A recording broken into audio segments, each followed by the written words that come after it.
Dear souls, உங்களுக்கு வந்து நான் வந்து நேற்று வந்து பயங்கரமாக ரியலைஸ் பண்ண ஒரு விஷயத்தை வந்து உங்களுக்கு எக்ஸ்பிளைன் பண்ணுறதுக்கு முன்னாடி வந்து அதை வந்து ஒரு ஸ்கிட்டு மாதிரி நான் வந்து எக்ஸ்பிளைன் பண்ணலாம் அப்படின்னு ஆசைப்பட்டேன்.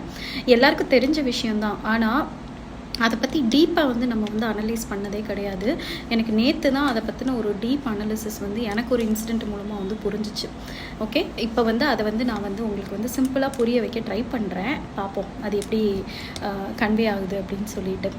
இப்போ வந்து நம்மளுக்குள்ளே வந்து 4 பர்சனாலிட்டிஸ் இருக்குது, இல்லை பவர் இருக்குது அப்படின்னு வச்சுக்கலாம். அதாவது இப்போ நந்தினி அப்படின்னா, நந்தினின்றதுக்குள்ளே ஃபர்ஸ்ட்டு வந்து கான்ஷியஸ் மைண்டு. இப்போ இந்த நான் உங்ககிட்ட பேசிகிட்டு இருக்கேன்ல, இதுதான் என்னோடய கான்ஷியஸ் மைண்ட் மூலமாக தான் நான் பேசிகிட்ருக்கேன். அதுக்கடுத்து செகண்ட் வந்து சப்கான்ஷியஸ் மைண்டு. சப்கான்ஷியஸ் மைண்டோட பவரை பற்றி தான் இப்போ நம்ம வந்து பேச போகிறோம். அதாவது நம்மளோட நம்ம பாடியில் இருக்கிறதுலையே, நம்ம மைண்டில் இருக்கிறதுலே பவர்ஃபுல் வந்து இந்த சப்கான்ஷியஸ் மைண்டு. மூணாவது, இந்த சப்கான்ஷியஸ் மைண்ட் என்ன பண்ணும் அப்படின்னா, ஆக்சுவலாக வந்து அதை நான் இவ்வளோ நாளாக வந்து நான் எனிமின்னு நினச்சிட்டு இருந்தேன். But it's not our enemy. அது வந்து நம்ம எப்போவுமே சந்தோஷமாக இருக்கணும், கம்ஃபர்டபுளாக இருக்கணும், ஜாலியாக இருக்கணும், நம்மளுக்கு எந்த பிரச்சனையும் வரக்கூடாது அப்படின்னு நினைக்கக்கூடிய ஒரு நம்மளோட பெஸ்ட்டு வெல்விஷர் அது. அதே சமயம் அது ஒஸ்ட்டும் கூட, அது அப்புறமா உங்களுக்கு தெரிய வரும். ஓகே, தென் வந்து மூணாவது வந்து நம்மளோட சோல். ரியல் நந்தினி யார்? ரியலாக நந்தினி வந்து ரொம்ப நல்லவ, எல்லாருக்கும் நல்லது பண்ணணும்னு நினைக்கிறவ, யாரையும் ஹார்ம் பண்ணாமல் இருக்கணும்னு நினைக்கிறவ அப்படின்ற மாதிரி ஒரு ஐடியல் கேரக்டர் இருக்கும்ல, அதுதான் நம்மளோட ஒரிஜினல் சோல். சரிங்களா? அந்த சோல் தான் நம்ம வந்து ரியல் நந்தினி. அந்த சோல் வந்து உள்ளே வந்து டீப்பாக வந்து மறைஞ்சிருக்கும். ஓகே, அதுக்கு அடுத்து 4வது ஒரு பவர் இருக்குது. அது வந்து பெருசாக யாருக்குமே வந்து ரியலைஸ் ஆகாமல் இருக்கும். அது எப்போ ரியலைஸ் ஆக ஆரம்பிக்கும் அப்படின்னா, நம்ம ஸ்பிரிச்சுவல் பாத்தில் போகும்போது தான் ரியலைஸ் ஆகும். அதுதான் வந்து divine power. Okay, divine power தான் நம்மளுக்கும் காடுக்குமான கனெக்ஷனுக்கு உரிய அந்த பவர். ஓகே, அது வந்து கடவுளோட நம்மளை வந்து கனெக்ட் பண்ணி நம்ம லைஃப்பை வந்து ரெகுலேட் பண்ணுறதுக்கு ஹெல்ப் பண்ணும். ஸோ இந்த 4 பர்சனாலிட்டிஸ் நம்மளுக்குள்ளே இருக்குது. இப்போ இந்த 4 பர்சனாலிட்டி நான் ஒரு ஆளாக நினச்சி நான் வந்து உங்களுக்கு வந்து நான் எக்ஸ்பிளைன் பண்ணுறேன். ஓகே, இப்போ நம்மளுக்கு வந்து நம்மளுக்கு தெரிஞ்சதெல்லாம் பார்த்தீங்கன்னா, நம்ம கான்ஷியஸ் மைண்டும் அதுக்கப்புறம் நம்மளோட சோலும் நம்மளுக்கு எப்போவுமே தெரியும். நம்ம சோலை என்னென்னு வச்சுருக்கோம்னா, மனசாட்சின்னு வச்சுருக்கோம். ஏன்னா இப்போ ஏதாவது ஒரு தப்பு பண்ணும்போது உள்ள ஒரு உறுத்தொல்லை, இது தப்புடா, இப்படிலாம் பண்ணக்கூடாது, இந்த மாதிரிலாம் செய்யக்கூடாது அப்படின்னு சொல்லி நம்மளுக்குள்ள ஒரு லைட்டாக வந்து தோணும்ல, அதுதான் ஆக்சுவல் சோல். நல்ல விஷயங்களை சொல்கிறது, நல்ல விஷயங்களை செய்ய சொல்லி தூண்டுறது, நல்ல விஷயங்கள் செய்யும்போது சந்தோஷப்படுறது, அது எல்லாமே நம்மளோட சோல். ஓகேங்களா? கான்ஷியஸ் மைண்டுன்றது ஆக்டிவாக வந்து எல்லாமே பண்ணுறது. இப்போ இந்த சப்கான்ஷியஸ் மைண்ட் இருக்கு இல்லையா, இந்த சப்கான்ஷியஸ் மைண்டுன்னு ஒன்று இருக்கிறதே நிறைய பேருக்கு தெரியாது. அந்த மைண்டு ஒன்று இருக்குது அப்படின்றத ரியலைஸே பண்ணாமல் இருப்பாங்க. அப்போ அந்த கேரக்டர் வந்து இன்விசிபிளாக கான்ஷியஸ் மைண்டை வந்து மறைமுகமாக ஆட்டி வச்சிட்ருக்கு. அது வந்து கான்ஷியஸ் மைண்டுக்கே தெரியவே தெரியாது. சரிங்களா? இது டிவைன் பவர் வந்து எல்லாருக்குமே சின்ன வயசுலேருந்து மறைஞ்சிருக்கும். அது அப்படி ஒன்று நம்ம கண்ணால் பார்த்ததும் இல்லை, நம்ம விசிபிளாக ஃபேஸ் பண்ணதும் கிடையாது. சின்ன வயசுலேருந்தே கடவுளை வந்து வெளியில் நம்ம பார்த்தனால அப்படி ஒரு விஷயம் நம்ம மைண்டுக்குள்ளேயே இருக்காது. இதுதான் வந்து முன்னோட்டம். இப்போ வந்து ஒரு பர்சன் வந்து பயங்கரமாக ஆல்கஹாலுக்கு அடிக்ட் ஆகி இருக்கான். ஓகே, ஒரு மேலுன்னு வச்சுக்கோங்க. அவன் வந்து ரொம்ப அடிக்ட் ஆகி அதனால் அவனோட ரிலேஷன்ஷிப் போயிடுச்சு, அவனோட கரியர் போயிடுச்சு, எல்லாமே லூஸ் பண்ணிட்டான், வெல்த் எல்லாமே லூஸ் பண்ணிட்டான். இப்போ அவனோட அந்த 4 பர்சனாலிட்டிஸும் என்ன பண்ணுது அப்படின்னு சொல்லி பார்ப்போம். ஓகே, இப்போ வந்து சோல். ஓகே, நான் இப்படியா இருந்தேன், நான் எவ்வளோ நல்லவன், நான் யாருக்கும் எந்த கெட்டதும் பண்ண மாட்டேன், சின்ன வயசில் எவ்வளோ படிப்பேன், எவ்வளோ நல்ல மார்க் எடுப்பேன், என் லைஃப்பில் வந்து நான் வந்து ஒரு பெரிய ஆளாகணும்னு நான் ஆசைப்பட்டேன், எல்லாருக்கும் நல்லது பண்ணணும்னு நினச்சேன், எங்கள் அம்மாவை நல்லா பார்த்துக்கணும்னு நினச்சேன், எங்கள் அப்பாவை நல்லா பார்த்துக்கணும்னு நினச்சேன், ஊருக்கே நல்லது பண்ணணும்னு நினச்சேன், ஏன் நிலைமையாக இப்படி இருக்கும், ஏன்டா யாரும் சொல்கிறத கேட்க மாட்டேங்கிறீங்க அப்படின்னு சொல்லிட்டு கான்ஷியஸ் மைண்டை பார்த்து கேட்குறாரு.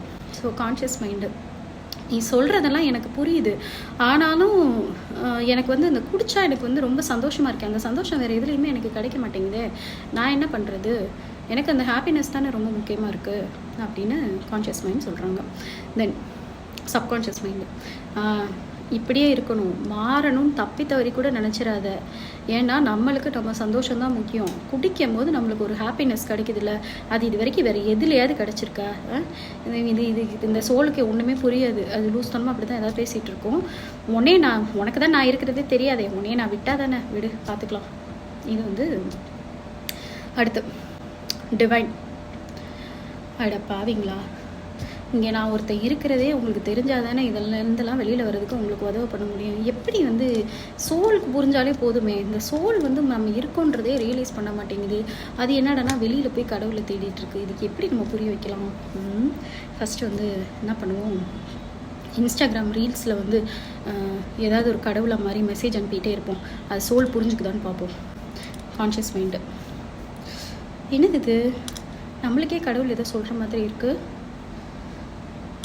ஒருவேளை இது நம்மளை தான் மாற்ற சொல்கிறாரோ, நம்ம பண்ணுற தப்பையே சொல்கிற மாதிரி இருக்குது. கடவுளை நம்மள தான் சொல்கிறாரு. என்ன பண்ணலாம்? சோல் எப்பா இவனுக்கு இப்போ தான் கொஞ்சமாவது அறிவு வருது. அப்போ நம்மளோட கஷ்டத்தை வந்து டிவைன் பவர் கேட்டுருச்சா? நம்ம கஷ்டத்தை எப்படி டிவைன் பவர் கேட்க முடியும்? அப்போ இங்கே தான் அது பக்கத்தில் எங்கேயோ இருக்கோ. டிவைன் பவர், ஹலோ, நான் இங்கே தான் இருக்கேன், தயவுசெய்து என்னை கொஞ்சம் பாரு, நான் உனக்குள்ளேயே தான் இருக்கேன். நீ நினச்சி நீ வந்து பவர்ஃபுல் ஆனால் மட்டும்தான் நான் என்னால் வெளியில் வர முடியும். நீ பார்த்து எனக்கு பவர் கொடுத்தா தான் என்னால் வெளியில் வர முடியும், என் பவரையே எக்ஸிபிட் பண்ண முடியும். தயவுசெய்து அண்டர்ஸ்டாண்ட் பண்ணிக்கப்பா. பேசுகிறது கேட்குது. ஐயோ, அப்போ கண்டிப்பாக டிவைன் நம்மளுக்குள்ளே இருக்குது. இதை நம்ம விடவே கூடாது. நம்ம எப்படியாவது வந்து இதை சரி பண்ணி அவனுக்கு என்ன பண்ணலாம்? டிவைன், நானே உனக்கு சொல்கிறேன், மெடிடேஷன் பண்ண சொல்லு, உன் கான்ஷியஸ் மைண்டுக்கிட்ட சொல்லி, அதுக்கப்புறம் ஸ்பிரிச்சுவல் புக்ஸ் எல்லாம் படிக்க சொல்லு, அப்புறம் வந்து தான் யார் அப்படின்னு சொல்லி உணர சொல்லு, எப்போவுமே அதை பற்றினே சிந்தனையில் இருக்க சொல்லு. முதல்ல உன்னைய உணர சொல்லு. சோலை உணர்ந்தாலே போதும், அடுத்து அப்படியே என்னைய உணர்ந்துட முடியும். நான் அப்படியே அதுக்கேற்ற மாதிரி ஏஞ்சல் நம்பர்ஸு, அதுக்கப்புறம் காட் மெசேஜஸ்ஸு, காட் சீன்ஸுன்னு சொல்லிட்டு சோஷியல் மீடியாலே தானே கிடக்கு, அதில் நான் எதையாவது அனுப்பி விட்றேன். அதே மாதிரி யாராவது ஒரு ஏஞ்சல் மாதிரி யாராவது 2-3 பேரை அனுப்பி எப்படியாவது அதுக்கு மெசேஜ் சொல்கிறேன் கான்ஷியஸ் மைண்டுக்கு. நீ மட்டும் அதை பிடிச்சி மட்டும் இழுத்துரு அப்படின்னு சொல்லிட்டு. ஆனால் கரெக்டு நீ சொல்கிறதெல்லாம். ஆனால் இவன் நான் சொல்கிறது எதுவுமே ஃபுல்லாக கேட்கவே மாட்டேங்கிறானே. நான் என்ன தான் பண்ணுறது? ஆமாம், ஒருத்தர் இருக்கான், புரிஞ்சுக்கோங்க. அவன் பேர் தான் சப்கான்ஷியஸ் மைண்டு. அவனுக்கு வந்து நீ சந்தோஷமாக இருந்தீங்கன்னா போதும், அதுக்கு என்ன கெட்டதை வேணாலும் அவன் பண்ணுவான். அவனுக்கு நல்லது கெட்டதெல்லாம் தெரியாது. அவனுக்கு சந்தோஷமாக இருக்கணும், அது கம்ஃபர்டபுளாக இருக்கணும், சின்னதாக கூட கஷ்டம் அனுபவிச்சிடக்கூடாதுன்னு நினைப்பான். அவனுக்கு நல்லது கெட்டதே சுத்தமாக தெரியாது. அவன் பேச்சை கேட்டுக்கிட்டு இந்த கான்ஷியஸ் மைண்டு எல்லா வேலையும் பார்த்துட்டு இருக்கு. அதை நீ தான் சொல்லி புரிய வைக்கணும். உனக்கு பவர் வேணும்னா நீ என்கிட்ட வரணும். நீ என்கிட்ட வந்தால் தான் நீ பவர்ஃபுல்லாக. நீ பவர்ஃபுல்லானால் தான் உனக்கு அப்படி ஒருத்தர் இருக்கிறதே கண்ணுக்கு தெரியும். ஆட ஆமாம், இப்போ தான் பார்க்குறேன், இப்படி ஒரு கேரக்டர் இருக்கிறதே எனக்கு தெரியாமல் போச்சு இவ்வளோ நாள். அதை தான் நானும் ரொம்ப நாளாக சொல்லிகிட்டு இருக்கேன். உனக்கு அவனும் தெரியல, நானும் தெரியல. இப்போயாவது என்னையாவது கொஞ்சமாவது உணர்ந்தியே. ஓகே, இப்போ நான் எப்படி வந்து சப்கான்ஷியஸ் மைண்டை வந்து இப்போ எப்படி வந்து புரிய வைக்கிறது கான்ஷியஸ் மைண்டுக்கு? அப்போ கான்ஷியஸ் மைண்டு, இன்னைக்கு நம்ம குடிக்க வேணாம், குடிச்சு நம்ம உடம்பு வீணாக போயிடுச்சு. டாக்டர் இனிமேல் குடித்தா நான் செத்துருவேன் வேறு சொல்கிறாரு. நம்ம இனிமேல் குடிக்கவே வேண்டாம். நம்மளோட மொத்த குடும்பத்தையுமே நம்ம இழந்துட்டோம். யாருமே நம்மக்கிட்ட பேசவும் மாட்டேங்கிறாங்க. கையில் காசும் இல்லை. இருக்கிற கொஞ்சம் காசை வச்சுட்டு நான் பாட்டு இப்படி பண்ணிகிட்ருக்கேனே. கண்டிப்பாக இன்னைக்கு குடிக்க போகக்கூடாது.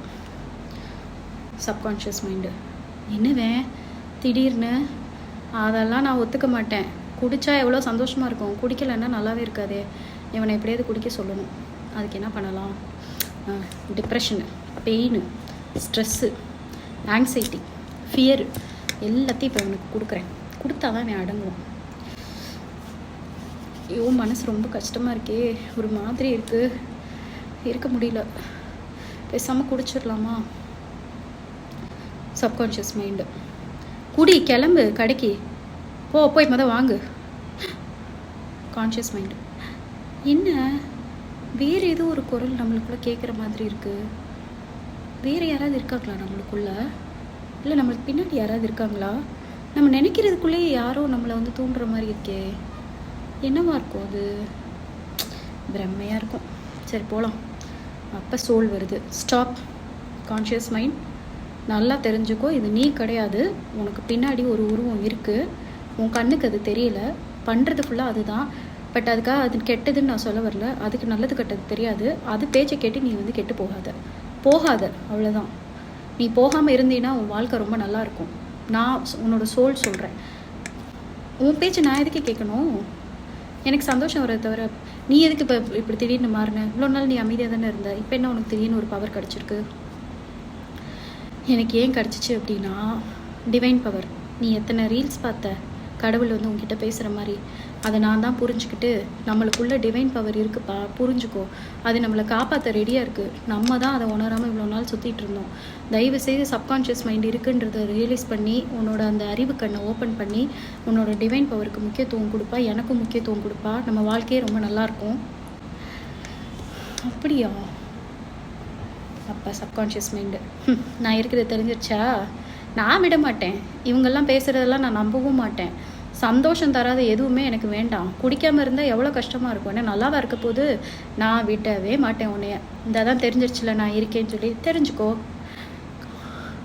அப்போ இவ்வளோ நாளாக நீ தான் என்னை ஆக்டிவேட் பண்ணிகிட்டு இருந்தியா? நானே பண்ணுறேன்னு நான் நினச்சிட்டு இருந்தேன். நீ பண்ணதா எல்லாமே?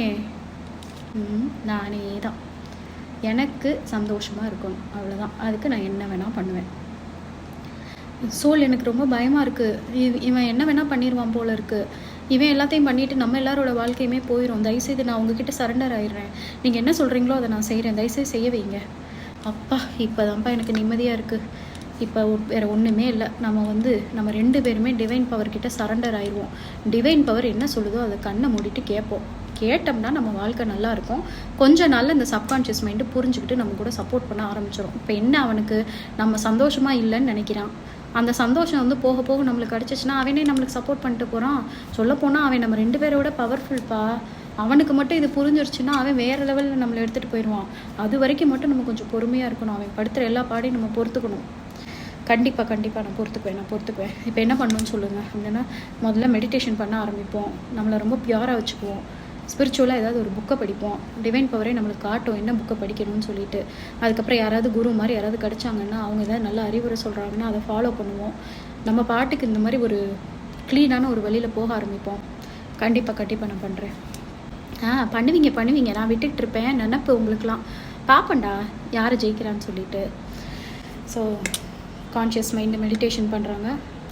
குடி, ரம்மு, விஸ்கி எவ்வளோ நல்லா இருந்துச்சு. இப்போ மெடிடேஷன் பண்ணும்போது என்ன உனக்கு நல்லாவா இருக்குது? எப்படி இருக்குது பாரு. நான் கொண்டு வந்து கொடுக்குறேன். 10 வருஷம் முன்னாடி நீ பண்ண தப்பை ஞாபகப்படுத்துவேன். 20 வருஷம் முன்னாடி நீ இந்த தப்பு பண்ண தெரியுதா? அவங்களுக்கு நீ இதை பண்ண தெரியுமா? அவங்க உனக்கு இதை பண்ணாங்க தெரியுமா? ஐயோ முடியல, என்னால் ரொம்ப கஷ்டமாக இருக்குது. சோல் தயவு செய்து உனக்கு கெஞ்சி கேட்குறேன்டா, விட்டுறாதடா. அது பேச்சை கேட்காதடா. நம்மளுக்கு டிவைன் பவர் இருக்குடா. உனக்கு முடியலன்னா அவர் காலில் போய் விழுடா. Divine power. சோல், உனக்கு என் மேலே இவ்வளோ நம்பிக்கை வந்திருக்குல்ல, உனக்காக நான் எல்லாமே பண்ணுறேன். கான்ஷியஸ் மைண்டையும் நான் மாற்றுறேன், சப்கான்ஷியஸ் மைண்டையும் நான் மாற்றுறேன். நீ மட்டும் என்னை பிடிச்சிக்கோ விடாமல். மற்ற எல்லாத்தையுமே நான் பார்த்துக்கிறேன். Conscious mind. ஐயோ கடவுளே, நீங்கள் எனக்குள்ளே தான் இருக்கீங்கன்னு கூட தெரியாமல் நான் இவ்வளோ நாள் வாழ்ந்திருக்கேன். என்னை ரொம்ப மன்னிச்சிருங்க. எனக்கு புரிஞ்சிடுச்சு. இனி நான் சப்கான்ஷியஸ் மைண்ட் பேச்சை கேட்க மாட்டேன். நான் எல்லாமே ஃபாலோ பண்ணுறேன். அப்படி சொல்லி கான்ஷியஸ் மைண்டு கரெக்டாக ஃபாலோ பண்ணி ஒரு 3 மாதம் கழித்து அந்த ஆல்கஹாலையே தொடுறதையே விட்ட பிறகு சப்கான்ஷியஸ் மைண்டோட ரெஸ்பான்ஸ். இது இவ்வளோ நல்லா இருக்குமா? இது தெரியாமலா நான் ஆல்கஹால் சாப்பிட்றது நல்லா இருக்குன்னு சொல்லிட்டு இருந்தேன். சரி, நான் ஒத்துக்கிறேன். இனி நான் மட்டும் சாப்பிடாமல் இருக்க மாட்டேன். என்னை சுற்றி இருக்க யாரையுமே நான் சாப்பிட விட மாட்டேன். அவங்க எல்லாருக்குமே நான் நல்லது பண்ணுறதுக்கு நான் சப்போர்ட் பண்ணுறேன். சோல், கடவுளே எவ்வளோ நல்லா இருக்குது, எவ்வளோ நிம்மதியாக இருக்குது. உங்களை நான் உணராமல் போயிட்டேனே. சின்ன வயசுலேருந்து நீங்கள் என் கூடவே இருந்திருக்கீங்க. ஆனால் எனக்கு யாருமே இதை சொல்லித்தராமல் போயிட்டாங்க. உங்களுக்கு நான் எப்படி நன்றி சொல்கிறதுனே தெரியல. கடவுளே, எங்களை என்றைக்குமே கைவிட்டுறாதீங்க. உங்கள் காலடியே பிடிச்சிட்டு நாங்கள் விடவே மாட்டோம். எண்டு.